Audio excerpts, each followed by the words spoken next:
चंद्रबाबू नायडू से संजय रावत की मुलाकात गैर संगाली। शिवसेना बीजेपी के अपने हलीफों से रवा रखे गए रवैये पर तनकीद करते हुए शिवसेना ने कहा कि नई दिल्ली में आंध्र प्रदेश के chief minister N Chandrababu Naidu से दिल्ली में उनकी भूख हड़ताल के दौरान पार्टी लीडर संजय रावत की मुलाकात गैर संगाली थी।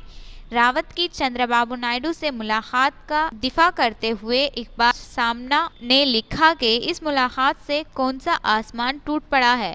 शिवसेना ने बीजेपी से इस्तफसार किया कि इस बात की क्या गारंटी है कि अगर आने वाले इंतखाबात के बाद बीजेपी को अरकान पार्लियामेंट की तादाद की किल्लत का सामना करना पड़ता है तो क्या बीजेपी के सीनियर कायदीन मदद के हुसूल के लिए चंद्रबाबू नायडू से मुलाकात नहीं करेंगे।